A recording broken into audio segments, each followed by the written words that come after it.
네, 안녕하십니까? 네, 간밤에 평안하게 주무셨습니까? 예, 셋째 날을 보내고 있는데 개회 예배도 하고 어저께 또 첫 번째 집회도 했는데 여전히 긴장되고 떨리는 것은 어쩔 수 없는 것 같습니다.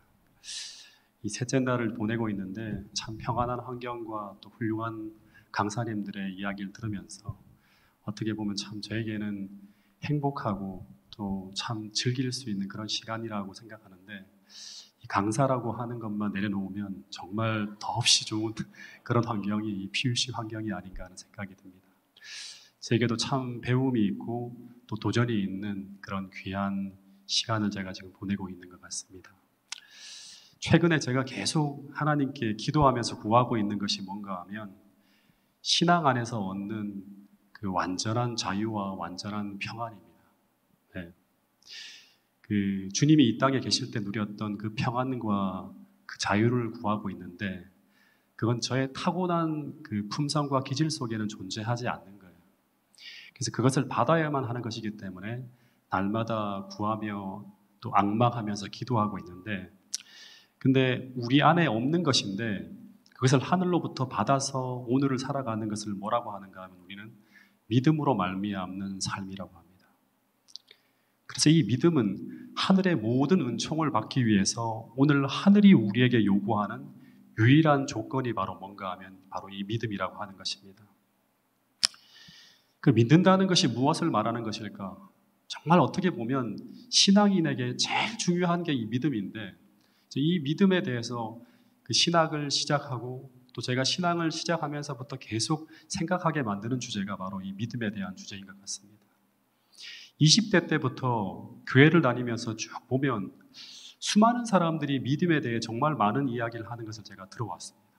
그리고 많은 사람들이 스스로는 다 믿음으로 살고 있다고 말씀을 하시는데 그런데 믿음으로 살고 있다면 당연히 나타나야 될 그 성경에서 말하는 믿음의 열매가 나타나지 않는 경우를 많은 경우 보게 됩니다. 물론 저를 포함해서.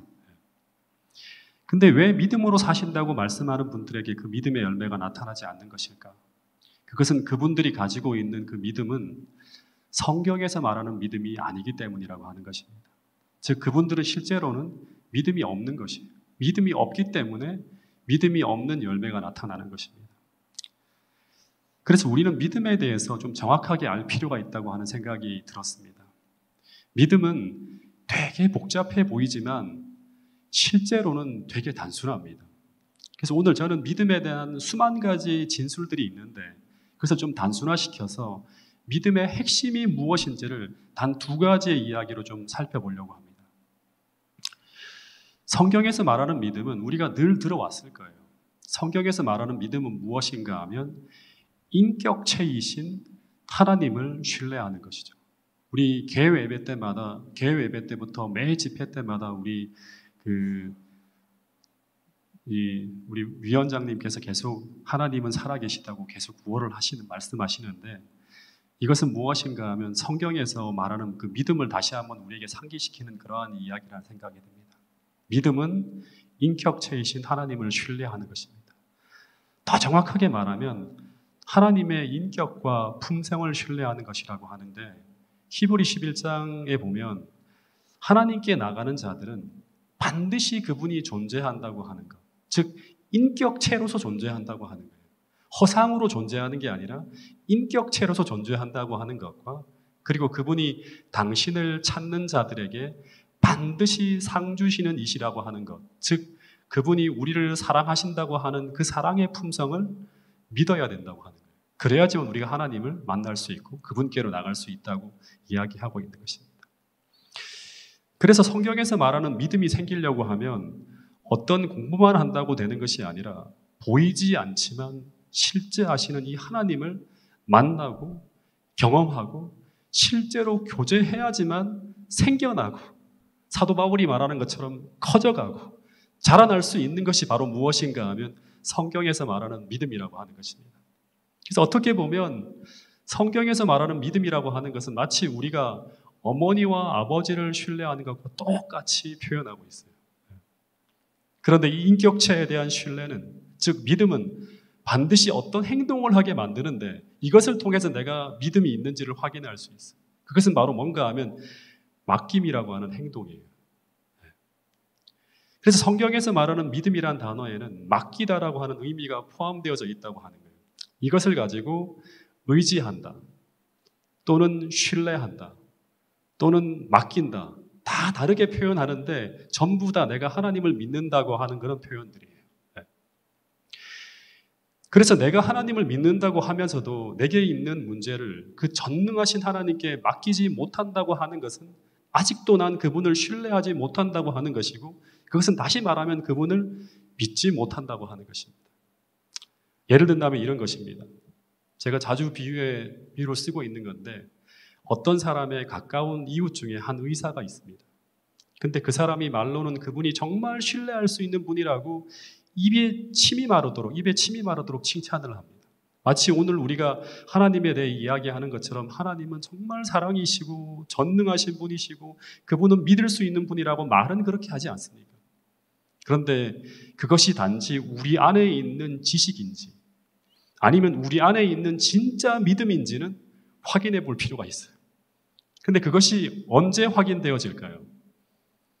그것은 바로 이 사람이 자신의 몸에 어떤 문제가 생겨서 이제 절박한 상황에서 이제 그 의사에게 이제 자신의 몸을 맡겨야 될 때예요. 그런데 그때 만일 그 사람이 그 몸을 그 의사에게 맡기지 못한다면 그 믿음은 실제 고백과 다르게 그 의사를 믿지 못한다고 하는 것을 증거하는 거예요. 그래서 이 사람이 자신의 가장 소중한 몸을 이제 그 의사에게 맡길 수 있는가 없는가를 통해서 그 고백이 진짜인지 가짜인지를 증명하게 되는 것입니다. 그래서 믿음이라고 하는 것은 위기와 문제 속에서 시험되어지고 평안할 때는 잘 드러나지 않아요. 위기와 문제 속에서 시험되어지고 그리고 그가 그 문제 속에서 행하는 그 행함의 모습을 통해서 그 믿음이 증명되어진다고 수많은 성경의 역사는 이야기하고 있는 것입니다. 그래서 믿음의 1차적 정의는 맡기는 행동까지를 성경은 믿음이라고 정의합니다. 그러면 이제 정말 중요한 것은 이런 성경에서 말하는 산 믿음은 어떻게 우리 안에서 만들어질 수 있을까 하는 것입니다. 저와 정말 친하게 지냈던 청년회 때 한 친구가 있었어요. 이 청년을 제가 어느 기도회에서 제가 만나게 됐는데 너무나 좋은 어떤 그런 품성을 가지고 있고 저와 얘기가 잘 통해서 이 친구와 아주 해를 거듭할수록 더 깊은 우정의 관계로 한 5년을 쭉 지냈어요. 그래서 서로가 서로를 위해서 정말 아낌없이 주는 그런 사이가 되었어요. 제가 어디를 가다가도 이 친구가 생각나는 거예요. 특별히 좋은 것이 생기면 무조건 이 친구가 생각이 나요. 이거 같이 먹었으면 좋겠다. 또는 이걸 이 친구랑 나눴으면 좋겠다. 그래서 필요한 것을 꼭 2개씩 사서 하나는 저가 하고 하나는 이 친구에게 꼭 붙여주고 됐어요. 정말 좋은 것이 있으면 그 친구에게 필요한 것이 있으면 무엇이든지 다 주고 싶은 그런 친구였어요. 근데 그렇게 교제를 해오던 어느 날 이 친구가 갑자기 서울로 올라와서 저에게 통장 하나를 딱 주는 거예요. 그래서 무슨 말을 하는가 하면 형, 이 통장이 나에게 필요 없어 그러는 거예요. 근데 딱 보니까 적지 않은 돈이 들어있었어요. 1994년도인가 5년도에. 이 통장이 무슨 통장이냐고 물었더니 이 친구가 하는 말이 이 통장은 지난해 자기가 농사를 지어서 번 돈이 들어있는 통장이라고 하는 거예요. 그래서 제가 이 통장을 왜 나에게 주냐고 물었더니 그 친구가 하는 말이 형 나는 시골에 있잖아. 돈 쓸 일이 거의 없어 그러는 거예요. 그러면서 하는 말이 내가 생각할 때는 형이 하는 걸 보니까 형이 서울에 있으니까 형이 필요한 것이 많을 것 같다고 하면서 혹 다니다가 자기에게 필요한 것이 생각나거나 필요한 책이나 필요한 것이 있다고 형이 볼 때 그것을 사서 보내주고 나머지는 형이 알아서 쓰라고 하는 거예요. 이 말은 이 친구가 그 돈을 나에게 맡기면서 자신의 유익을 위해서 사용해 달라고 하는 거예요. 근데 이 친구가 그 귀중한 돈을 저에게 맡기는 행동을 하게 된 이유가 무엇일까? 5년 동안 함께 교제하면서 그 친구와 저 사이에 만들어진 인격적 신뢰가 만들어졌기 때문이라고 하는 거예요. 다시 말해서 1년 동안 정말 고생하며 번 돈을 저에게 맡겨도 제가 그 친구를 정말 사랑하기 때문에 그 돈을 자신의 최선의 유익을 위해 사용해 줄 것이라고 하는 인격적 신뢰가 있었기 때문에 맡기는 거예요. 이것을 오랜 기간 교제를 통해서 확인했기 때문에 맡긴 것입니다. 근데 제가 그 말을 듣는 순간 제가 어떻게 했을까요? 전 장부를 다 적어가면서 일부러 교보문고를 가는 거예요. 일부러 종로서적을 가는 거예요. 어디를 가나 이 친구에게 필요한 것이 무엇일까를 늘 생각하는 것입니다. 그래서 이 친구에게 필요한 책을 사서 붙여주었고 그 돈을 친구의 유익을 위해서 최선을 다해서 사용한 것입니다. 그래서 이 친구는 나의 인격을 믿고 나에게 맡겼고 나는 그 맡겨진 것을 그 친구의 최선의 유익을 위해 사용하였던 것입니다. 그런데 이런 관계가 바로 하나님과 우리 사이에 만들어져야 될 믿음의 관계라고 하는 것입니다. 다시 말해서 성경적 믿음은 인격적 신뢰를 통해서 만들어지는 것입니다. 여러분, 믿음이라고 하는 것은 이분이 얼마나 좋은 분인 줄 알고 내게 가장 소중한 것까지도 맡길 수 있는 사랑의 관계 속에서 형성되어진 이 믿음이 바로 성경에서 말하는 믿음이에요. 그래서 믿음은 나에게서 만들어지는 것이 아니라 내가 믿고자 하는 상대가 어떠한지에 대한 알을 통해서 만들어지는 거예요. 모르면 불안한 것입니다. 모르면 절대 위기의 순간 정말 중요한 것을 우리가 맡길 수가 없어요. 그래서 이런 성경절이 있는 것입니다. 요한복음 17장 3절 말씀을 같이 한번 읽어보겠습니다. 시작. 영생은 곧 유일하신 참 하나님과 그의 보내신 자 예수 그리스도를 아는 것이니이다. 다시 말해서 아는 것에서 믿음이 시작되고 그 아는 것에서 생겨난 그 믿음에서 영생이라고 하는 것이 이루어진다고 하는 것입니다. 그래서 내가 믿는 그 대상을 알아야지만 우리는 의심하지 않고 우리가 맡긴 것이 우리에게 최선의 유익으로 돌아올 것을 확신할 수 있는 믿음이 생겨나는 것입니다. 그래서 이런 믿음이 있는 사람에게 첫 번째 성경에서는 이런 열매를 거두게 된다고 하는 것입니다. 다음에 소개하는 이 성경절은 믿음이 있어야지만 우리에게 약속이 될 수 있는 성경절이에요. 같이 한번 읽어보겠습니다. 마태복음 11장 28절 말씀입니다. 시작. 수고하고 무거운 짐진 자들아 다 내게로 오라. 내가 너희를 쉬게 하리라. 수고하고 무거운 짐진 자들아 다 내게로 오라. 내가 너희를 쉬게 하리라. 이 쉼이라고 하는 것은 정말 이 시대에 우리 모두에게 필요한 평안이에요. 저도 매일 아침마다 구하고 있는데요. 믿음이 있으면, 즉 맡길 수 있는 믿음이 있다면 뭐가 찾아온다? 쉼과 평안이 찾아오는 거예요. 이 평안이라고 하는 것은 쉼이라고 하기도 하고 안식이라고 하기도 하고 더 나아가면 구원이라고 하기도 합니다. 근데 여러분, 여기서 말하는 이 수고하고 무거운 짐은 어떤 짐인가 하면 우리가 살아가며 지게 되는 모든 무거운 짐들이에요. 근데 우리에게 쉼이 오려면 이 짐이 많고 문제가 많고 고통으로 가득 찬 이 세상 가운데서 우리가 살아가는 가운데서 우리 마음속에 쉼이 오려면 이 무거운 짐이 우리의 짐에서 하나님의 짐으로 옮겨져야 하지만 그래야지만 우리에게 쉼이 온다고 하는 것입니다. 옮겨지지 않으면 우리는 계속 무거운 거예요. 그런데 옮겨지게 만들어주는 것, 그것이 바로 성경에서는 무엇이라고 하는가 하면 믿음이라고 합니다. 그래서 이 믿음의 크기만큼, 이 믿음의 분량만큼 우리는 평안을 얻을 수 있어요. 그래서 끊임없이 우리는 믿음에서 믿음으로 나가야 돼요. 더 큰 믿음을 구하며 나가야 돼요. 근데 만약 오늘 우리 안에 이 믿음이 없다면 우리는 교회를 다니지만 실제 성경에서 말하는 그 하늘이 주는 쉼과 평안을 누리지 못하고 살아갈 수 있을 것입니다. 성경의 약속들이 하나도 우리에게 믿겨지지 않는 그냥 허상으로만 남을 수 있어요. 늘 내 짐을 내가 지고 다니면서 무겁고 힘들게 지내고 있을지 모르겠습니다. 그런데 믿음은 이 짐을 하나님께로 가져가서 하나님께 맡김으로 말미암아 내 짐을 하나님의 짐으로 옮겨 놓는 것, 그것이 바로 믿음이라고 하는 것입니다. 그러면 이 짐이 누구의 짐이 되는가 하면 하나님이 움직여서 하나님이 해결하셔야 될 하나님의 짐으로 전환되어지는 것입니다. 여러분, 그래서 믿음의 첫 번째 요소는 맡기는 거예요. 나를 창조하시고 나를 사랑하시며 내 인생 처음부터 끝까지를 아시는 그분께 내 인생 전부를 맡기는 것, 그것이 바로 뭐라고 하는가 하면 성경에서는 믿음이라고 하는 것입니다. 여러분, 이 새벽 여러분이 짊어지고 있는 모든 무거운 짐들이 다 하나님께 옮겨짐으로 말미암아 이 시간 참된 평안과 쉼을 경험하게 되는 여러분과 저가 될 수 있기를 간절히 바라겠습니다. 이제 믿음의 두 번째 요소를 말씀드릴 텐데요.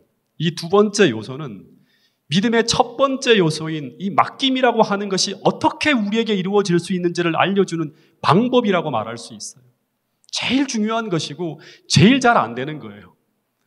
그것이 바로 뭔가 하면 나를 신뢰하지 않는 거예요. 내가 어떤 것을 하나님께 맡긴다고 하는 것은 나를 신뢰할 수 없기 때문에 내가 신뢰할 수 있는 하나님께 맡기는 거예요. 근데 반대로 우리가 맡기지 못하는 이유가 무엇인가 하면 하나님을 신뢰하지 못하기 때문입니다. 그런데 하나님을 신뢰하지 못하는 가장 중요한 이유는 무엇인가 하면 그것은 하나님보다 나를 더 신뢰하기 때문이에요. 나의 판단과 나의 지혜와 나의 힘과 능력과 내 경험을 더 신뢰하기 때문이에요. 근데 성경에 보면 믿음이 실패하는 대부분의 경우는 여기에서 시작되어집니다. 그래서 주님은 잠언이라고 하는 지혜서라고 하죠. 우리가 인생을 살아가면서 실패하지 않는 삶을 살기 위해서 꼭 필요한 것이 이것이라고 적어 놓았는데 잠언 3장 5절부터 8절에서 이런 말씀을 하시는 거예요. 믿음에 대한 굉장히 중요한 그런 요소가 담겨 있는 성경절인데 같이 한번 읽어보겠습니다. 시작. 너는 마음을 다하여 여호와를 신뢰하고 내 명철을 의지하지 말라. 너는 범사의 그를 인정하라. 그리하면 내 길을 지도하시리라. 스스로 지혜롭게 여기지 말지어다. 이것이 내 몸의 양약이 되어 내 골수를 윤택하게 하리라. 본문에 보면 하나님은 우리에게 그냥 신뢰하라고 한 게 아니라 마음을 다해서 여호와를 신뢰하라고 합니다.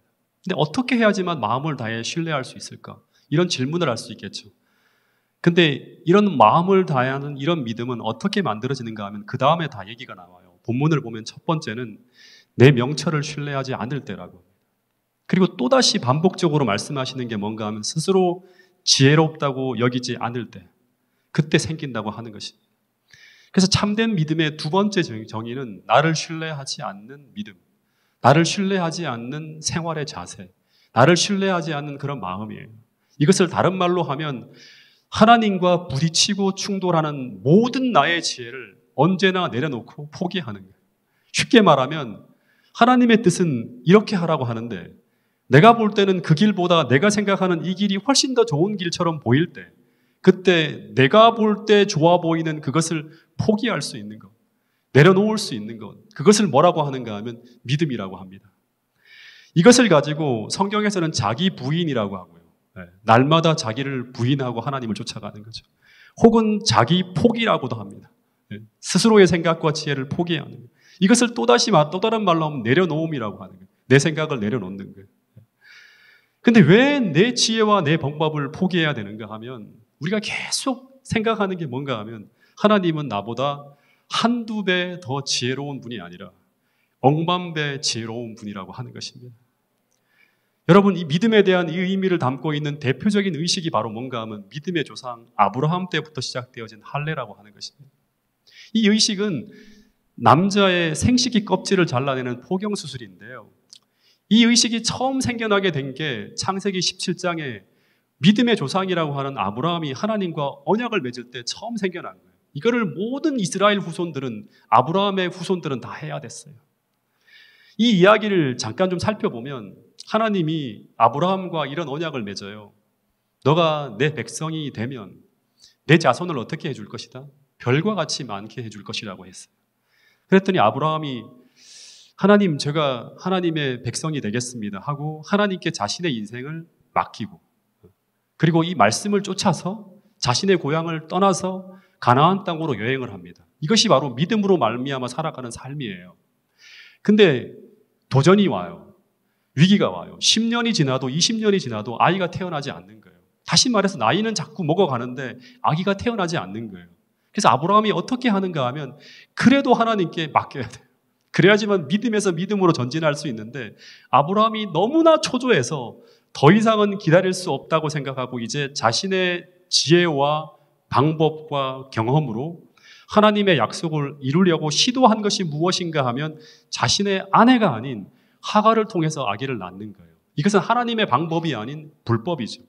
성경적 방법이 아닌 자신의 지혜와 명철로 문제를 해결하려고 시도하는 거예요. 이것은 믿음의 실패요. 하나님께 맡기지 못한 것, 즉 언약이 깨어진 거예요. 이 일로 인해서 아브라함의 집안에 극심한 분쟁이 생기고 그 후에 하나님께서 다시 나타나서 깨어진 언약을 다시 맺자고 하는 거예요. 그것이 바로 그 유명한 할례를 통해서 언약을 맺는 것입니다. 그래서 창세기 17장의 할례 이야기는 하갈에 의한 이스마엘의 출생 후에 등장하는 이야기이고 이것은 아브라함의 믿음의 실패를 생각나게 하는 하나의 어떤 상징이에요. 그런데 왜 하나님이 아브라함의 생식기 표피를 잘라내게 했을까? 다른 것이 아니라 아브라함이 자신의 생식기 표피를 칼로 잘라냈다고 하는 의미는 이제 더 이상 나의 힘으로 나의 생식 능력으로 아이를 낳겠다고 하는 생각을 베어버리겠다고 하는 결심의 표시가 바로 뭔가 하면 할례 의식에 담겨 있는 의미예요. 이 말은 이제 더 이상 나의 육체를 신뢰하지 않고 하나님을 의지해 살겠다고 하는 결심의 표시가 바로 할례 의식 속에 담겨 있는 의미라고 하는 거예요. 믿음의 가장 중요한 요소가 여기에 담겨 있어요. 다시 말하면 이것은 믿음으로 살겠습니다. 하나님, 이제는 믿음으로 살아가겠다고 하는 결심을 다시금 보여주는 의식입니다. 그래서 바울은 이 의미를 정확하게 이해해서 빌립보 3장 3절에서 이런 이야기를 했습니다. 같이 한번 읽어보겠습니다. 시작. 하나님의 성령으로 봉사하고 그리스도 예수로 자랑하고 육체를 신뢰하지 아니하는 우리가 곧 할례당이라. 하나님의 성령으로 봉사하고 믿음으로 살아가는 사람은 하나님의 성령으로 봉사하는 하나님의 성령을 힘입어 살아가는 거죠. 그리고 그 결과를 나를 자랑하는 게 아니라 예수 그리스도를 자랑하고 마지막 제일 중요한 그 내용입니다. 육체를 나 자신을 신뢰하지 아니하는 우리가 진짜 할례파다. 진짜 할례를 받은 사람이다. 마음의 할례를 받은 사람이라고 합니다. 진짜 할례는 바로 이것입니다. 여러분, 믿음은 두 가지 의미를 가지고 있다고 했습니다. 하나님은 하나님을 신뢰하며 그분에게 내 인생의 모든 것을 맡기는 거예요. 맡긴다고 하는 의미는 뭔가 하면 내 지혜와 명철을 신뢰하지 않고 여호와를 신뢰하는 것입니다. 이것은 완전히 자신을 하나님께 굴복하는 거예요. 근데 이 믿음의 법칙이 우리 삶에 놓여지기만 하면, 이런 하나님에 대한 신뢰가 우리 삶의 법칙으로 놓여지기만 하면, 즉 오늘 우리가 이런 원리로 우리 인생을 살아갈 수만 있다면 우리는 우리 인생에 어떤 일이 벌어진다 하더라도 우리는 절대 패배하지 않고 다 이기게 된다고 성경은 이야기하고 있습니다. 이 공식을 철저하게 보여주는 것, 너무너무 잘 반영해서 보여주는 것이 바로 뭔가 하면 이스라엘의 1500년간의 역사였어요. 아브라함의 후예들이 살아온 역사였습니다. 성경에 보면 모든 이스라엘의 전쟁 속에 나타나는 그 전쟁의 성패를 좌우하는 아주 간단한 법칙이 있어요. 그것이 무엇인가 하면 그것은 바로 그 전쟁이 누구의 전쟁인가 하는 것입니다.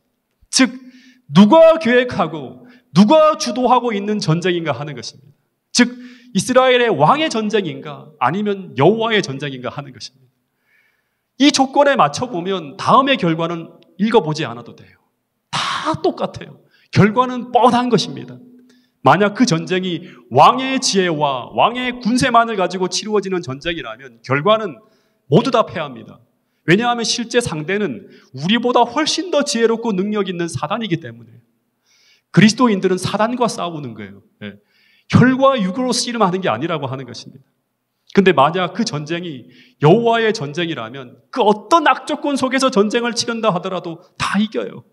심지어 하나님은 어떤 장면까지 보여주는가 하면 300명의 군대로 18만의 대병력과 싸워도 다 이기는 거예요. 왜냐하면 그 전쟁에는 하나님이 함께 나가 싸우시기 때문이라고 하는 것입니다. 그런데 그 전쟁에 하나님이 개입하시기 위한 조건이 무엇인가 하면 다시 말해서 나의 전쟁을 여호와의 전쟁으로 전환시키는 유일한 조건이 무엇인가 하면 바로 믿음이라고 하는 것입니다. 근데 그 믿음이란 막연하지가 않는 것입니다. 나의 삶에 문제가 벌어질 때, 내 인생에 전쟁이 벌어질 때 먼저 그 상황을 먼저는 주님께 맡기고 두 번째는 내 지혜를 철저하게 포기하고 하나님께 다 굴복하는 거예요. 내려놓는 거예요. 세 번째, 하나님의 방법으로 따라 나가는 것입니다. 즉 하나님이 지휘하시는 대로 전적으로 굴복하며 철저하게 회개하며 그분을 전적으로 신뢰하며 따라가는 거예요. 그러면 그 결과는 어떻게 된다? 다 이긴다고 하는 것입니다. 여러분 성경을 읽어보세요. 구약 성경의 모든 전쟁사는 수만 가지 전쟁 이야기가 나오지만 상황과 형편은 전부 다 다르지만 그러나 단 하나의 오차도 없이 이 단순한 패턴에 따라 이루어짐을 하나님은 계속 반복적으로 보여주고 있는 것입니다. 마찬가지일까요? 내 삶의 문제가 아무리 크고 아무리 거대하다고 하더라도 우리가 그 문제를 여호와의 문제가 되게 할 수만 있다면 우리는 그 문제를 해결하시는 하나님의 역사를 볼 수 있을 것이라고 성경은 반복적으로 이야기하고 있다고 하는 것입니다. 이 사실을 꼭 믿고 돌아갈 수 있는 여러분과 저가 될 수 있기를 간절히 바라겠습니다. 출애굽기 14장에 보면 이스라엘 역사의 대표적인 믿음의 전쟁을, 믿음의 승리를 보여주는 전쟁 역사가 펼쳐집니다. 대첩이라고 할 수 있죠. 우리가 한산도 대첩, 명랑 대첩하는 것처럼.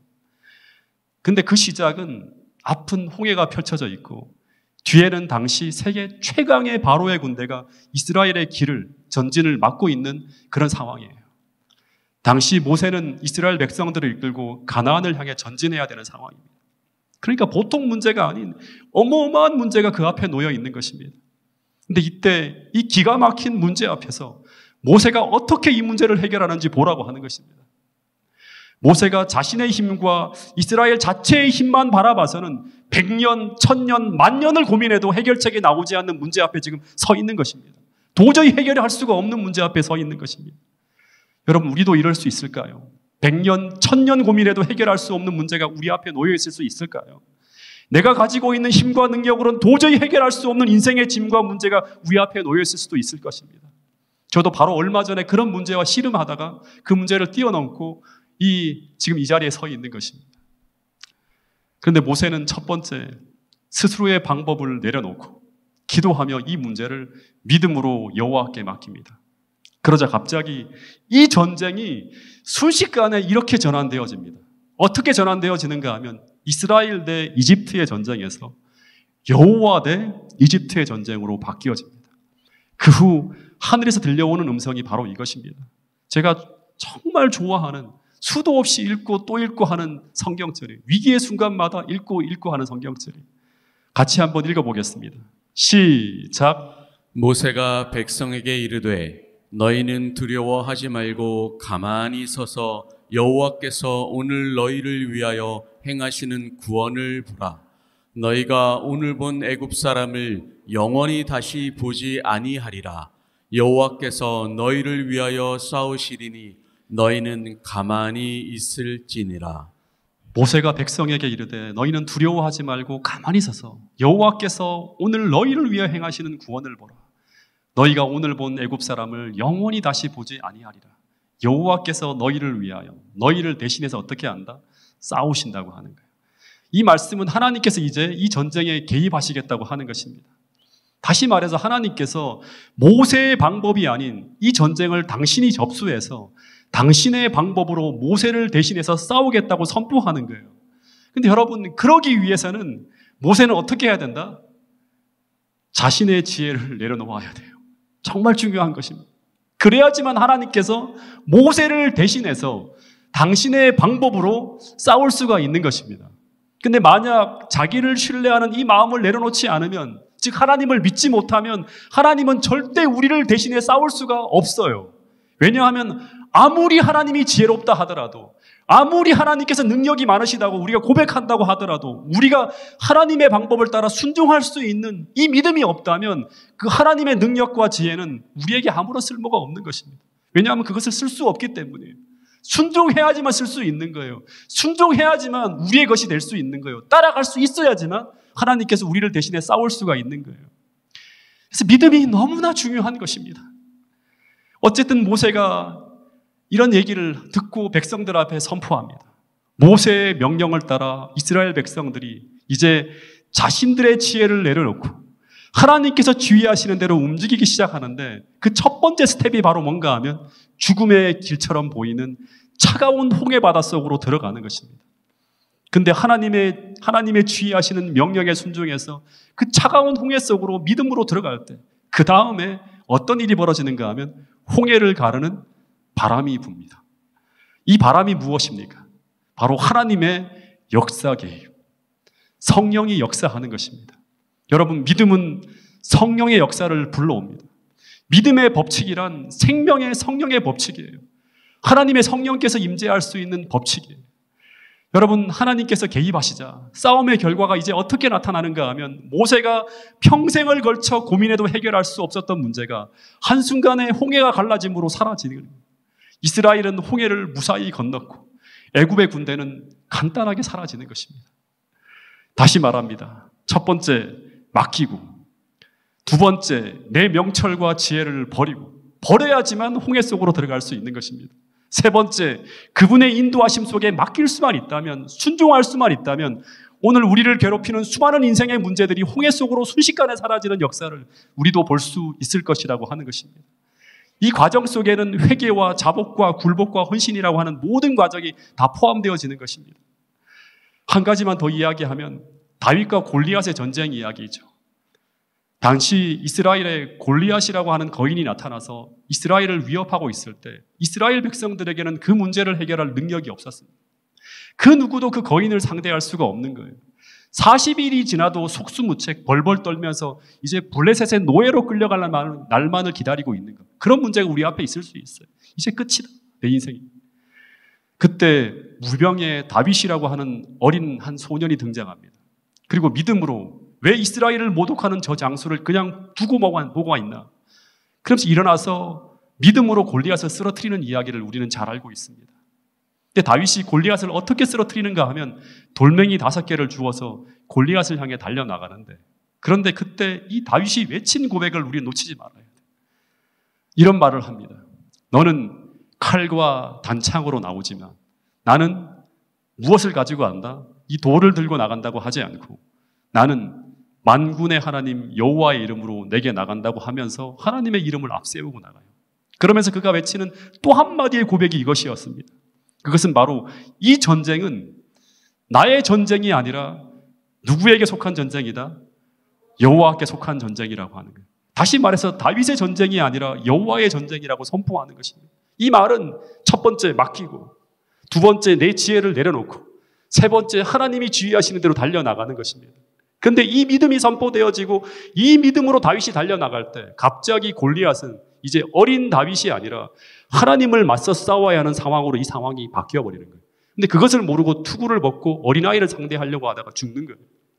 다시 말해서 다윗 앞에 다윗을 대신해서 하나님이 골리앗을 상대하기 위해 나타나게 되는 것입니다. 600년 전에 모세의 기도 앞에 모세를 대신해서 하나님이 대신 싸우는 것처럼 다윗을 대신해서 하나님께서 역사하시는 것입니다. 600년의 시간적 차이는 있지만 동일한 믿음에 동일한 하나님이 역사하고 있는 것입니다. 여러분, 그래서 믿음은 너무너무 위대한 것입니다. 다시 말합니다. 믿음은 나의 문제를 하나님께 맡기는 것이다. 그 어떤 문제라도 맡기는 거예요. 작은 문제부터 큰 문제까지 다 맡기는 것입니다. 그리고 내 방법과 내 지혜가 아닌 나보다 억만 배 더 지혜로운 하나님의 방법을 따라 나가기 위해서 하나님 앞에 전적으로 굴복하며 순종하는 것입니다. 그런데 이 믿음으로 나가면 아무리 거대한 거인이라 할지라도, 아무리 견고한 난공불락의 요새라 할지라도 우리의 믿음 앞에 무너지는 것을 볼 수 있을 것이라고 성경은 분명히 이야기하고 있는 것입니다. 이 약속의 말씀을 꼭 믿게 되기를 간절히 바라겠습니다. 제가 왜 이런 공식을 성경에서 정리하게 되었는가 하면 제가 이런 경험을 한번 해보았기 때문이에요. 이 이야기를 한번 마지막으로 말씀을 드리고 제가 기도하는 시간을 함께 갖도록 하겠습니다.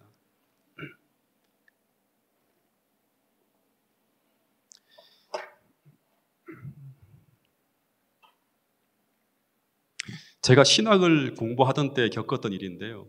이 이야기는 제가 2006년 목회 시험을 볼 때 소명 진술서라고 하는 것을 제출해야 되는데 이 간증문을 제가 적어서 그대로 제가 소명 진술서로 제출했던 그런 이야기입니다.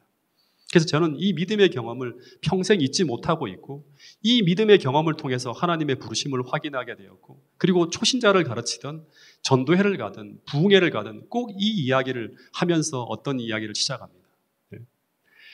2003년도에 제가 제 아내와 함께 부르심을 확인한 후에 신학을 공부하기로 결심하고 그런 다음에 이제 제가 계획을 세웠어요. 왜냐 그러면 가장이기 때문에 어떻게 앞으로의 생활을 해나가야 될지 계획을 쭉 짜는데 당시 제게는 두 아이들이 있었어요. 한 아이는 당시에 6살이었고 또 한 아이는 3살이었어요.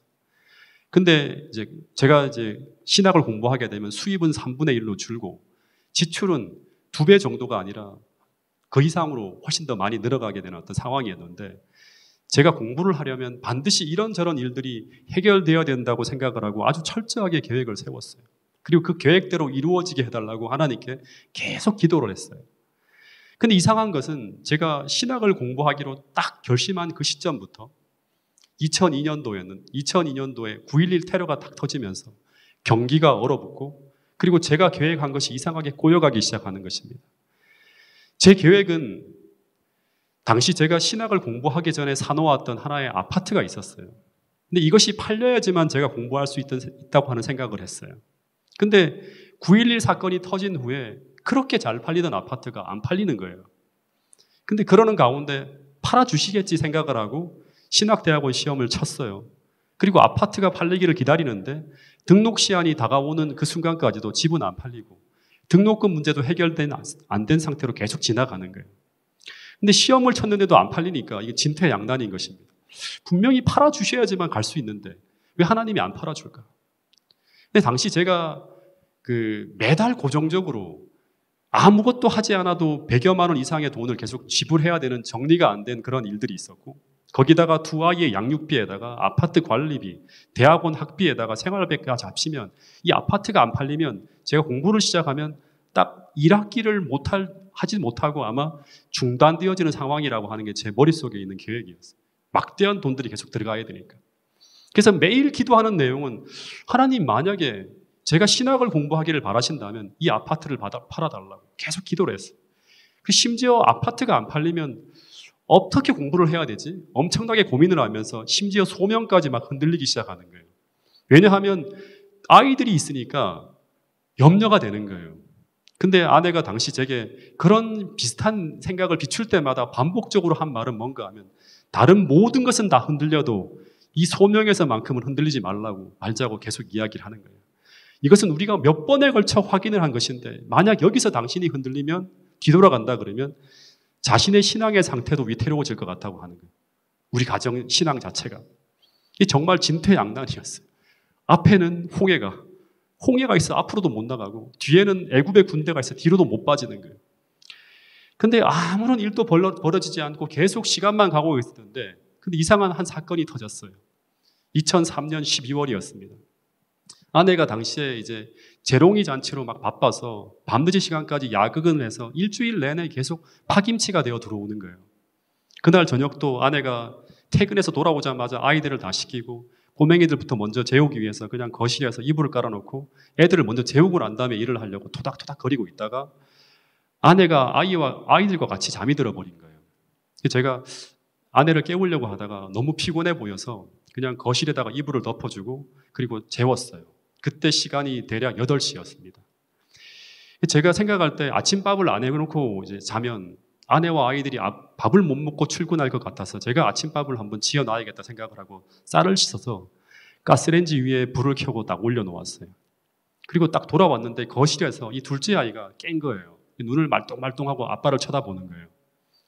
그래서 제가 다시 그 꼬맹이를 재우기 위해서 다시 옆에서 누워서 토닥토닥 거리다가 저도 그만 잠이 들어버렸어요. 이때가 8시에서 9시 사이쯤 되었을 거라 생각이 들어요.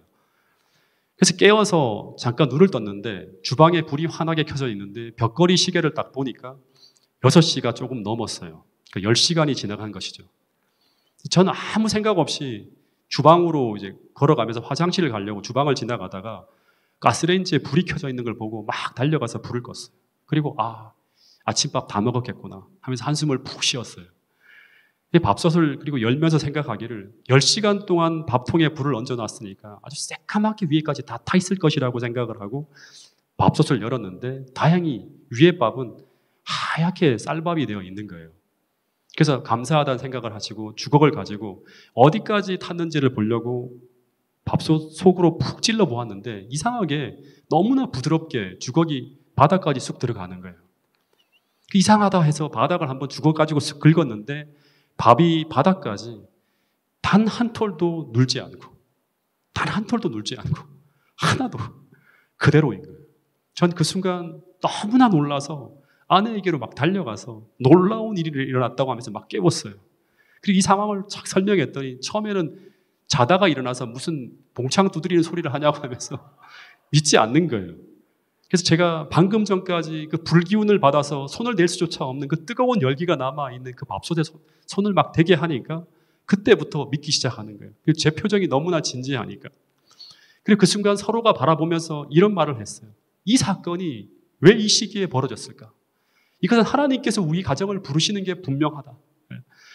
다시 말해서 이것은 하나님께서 우리 앞길에 어떤 해결책이 없다 하더라도 어떻게 하라? 전진하라고 하는 표시라고.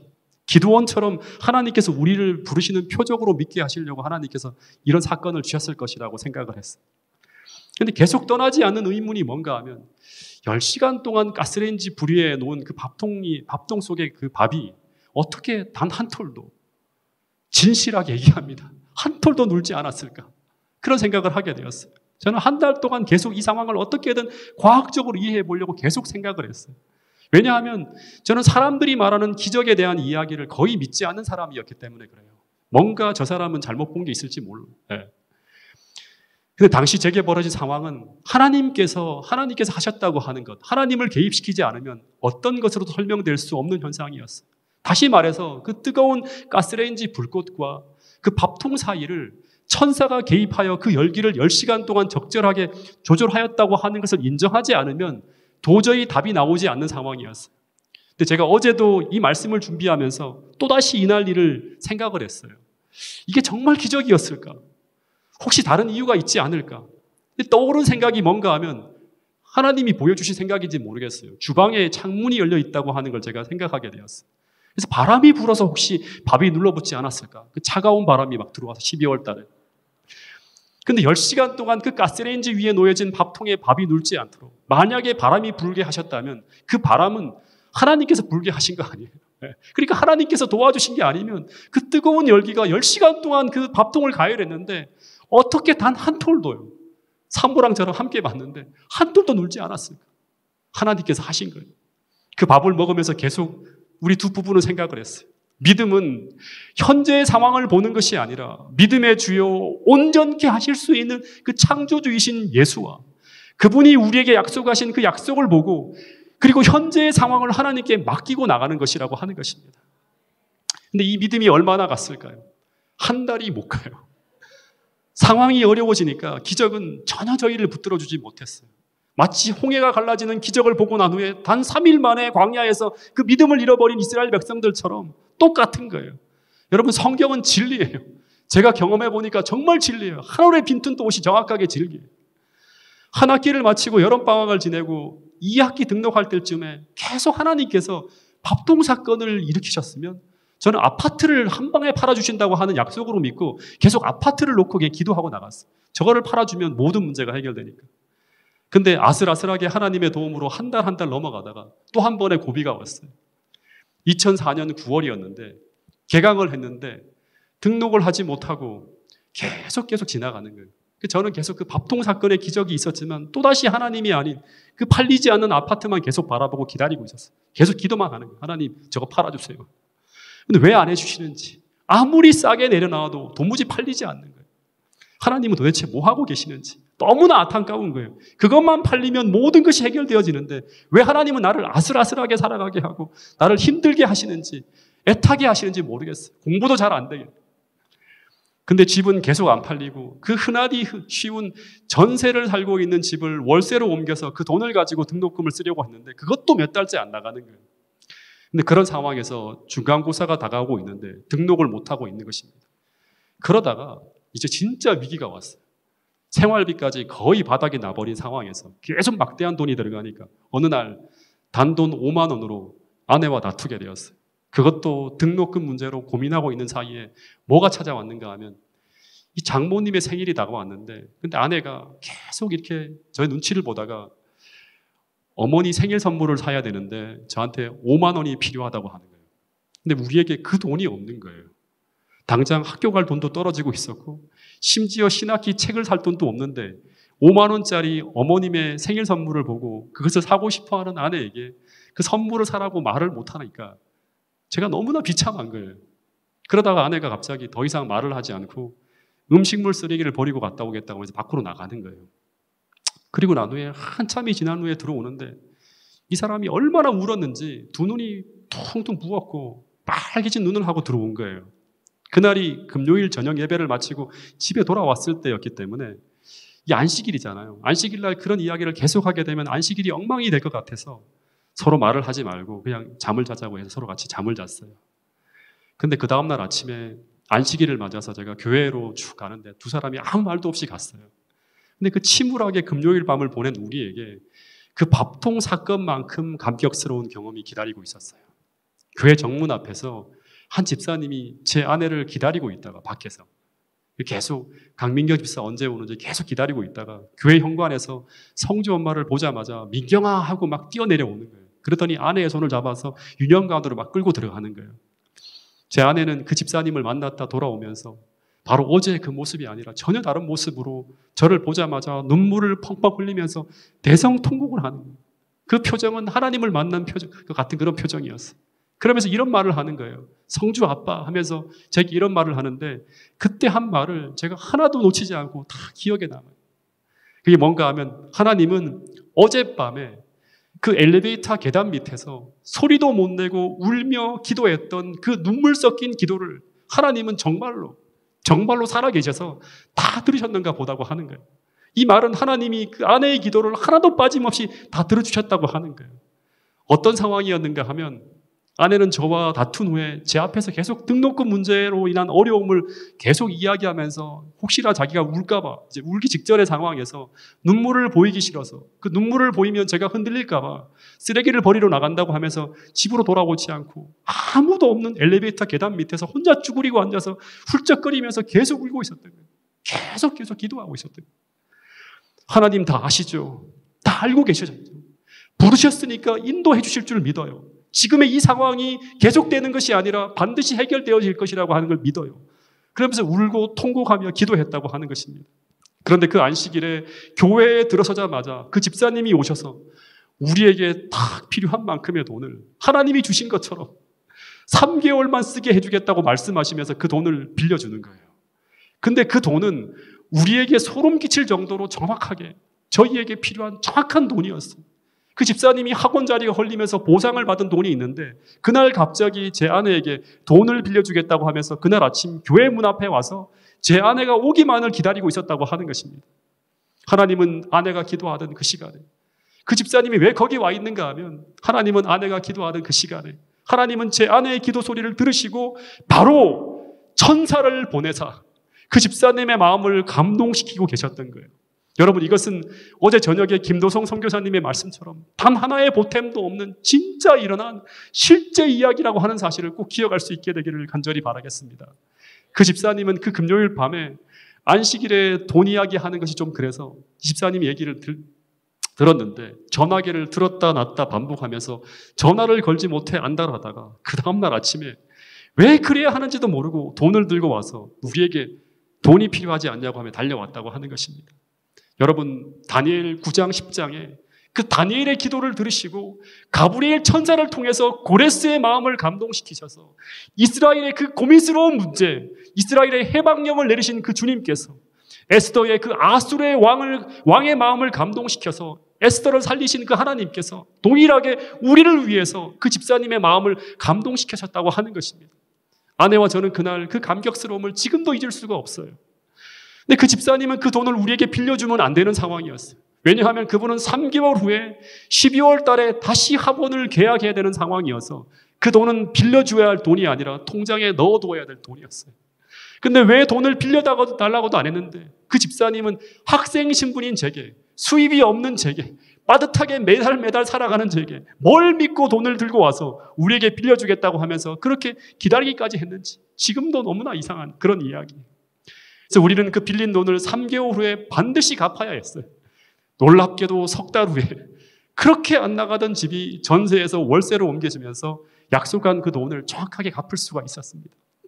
그러면서 그렇게 막혀있던 모든 것이 기가 막히게 한 달 지나가면서 다 해결되어졌고 그리고 제가 마지막 학기를 딱 마쳤는데 저는 입이 다물어지지 않을 만큼 놀라운 사실을 하나를 발견하게 되었습니다.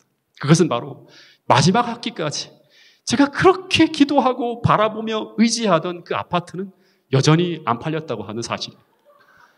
다시 말해 제 계획 속에서 3년간의 공부를 위해서 반드시 팔려야 됐던 그 아파트가, 그 집이 안 팔렸지만 그러나 공부는 마쳤다고 하는 것입니다.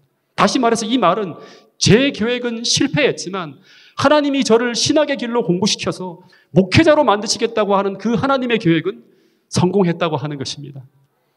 다시 말해서 하나님과 제가 똑같이 하나님의 뜻을 이루기 위한 계획을 갖고 있었는데 하나님은 제 계획이 아니라 더 멋진 하나님의 계획과 방법으로 저를 인도하셨다고 하는 거예요. 이게 아브라함을 인도하신 거잖아요.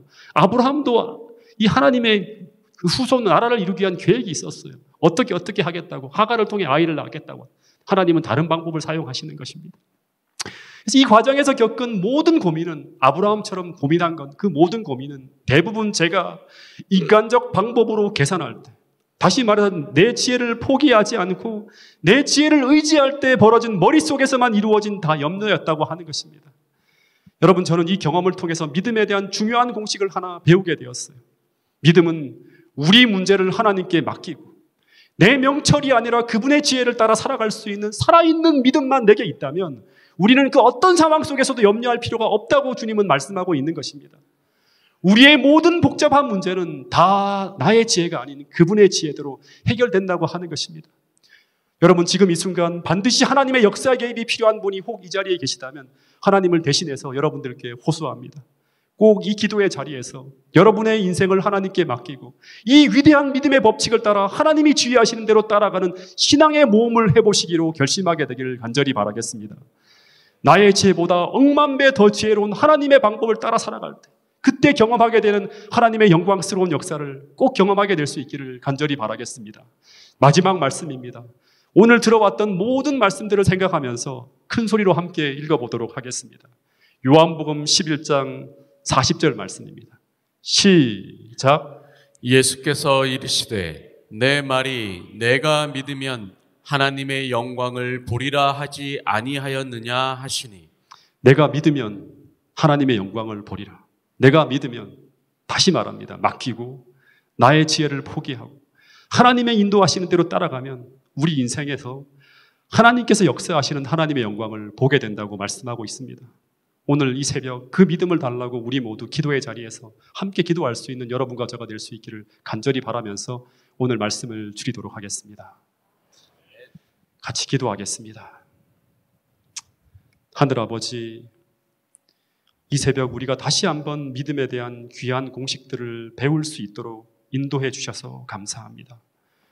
오늘 우리가 기도하는 자리에서 우리 인생의 수많은 짐들을 하나하나 내려놓고 그 하나하나를 하나님께 맡길 때 주님 맡아 주시옵고 당신의 방법으로 그 모든 것을 해결해 주시옵소서.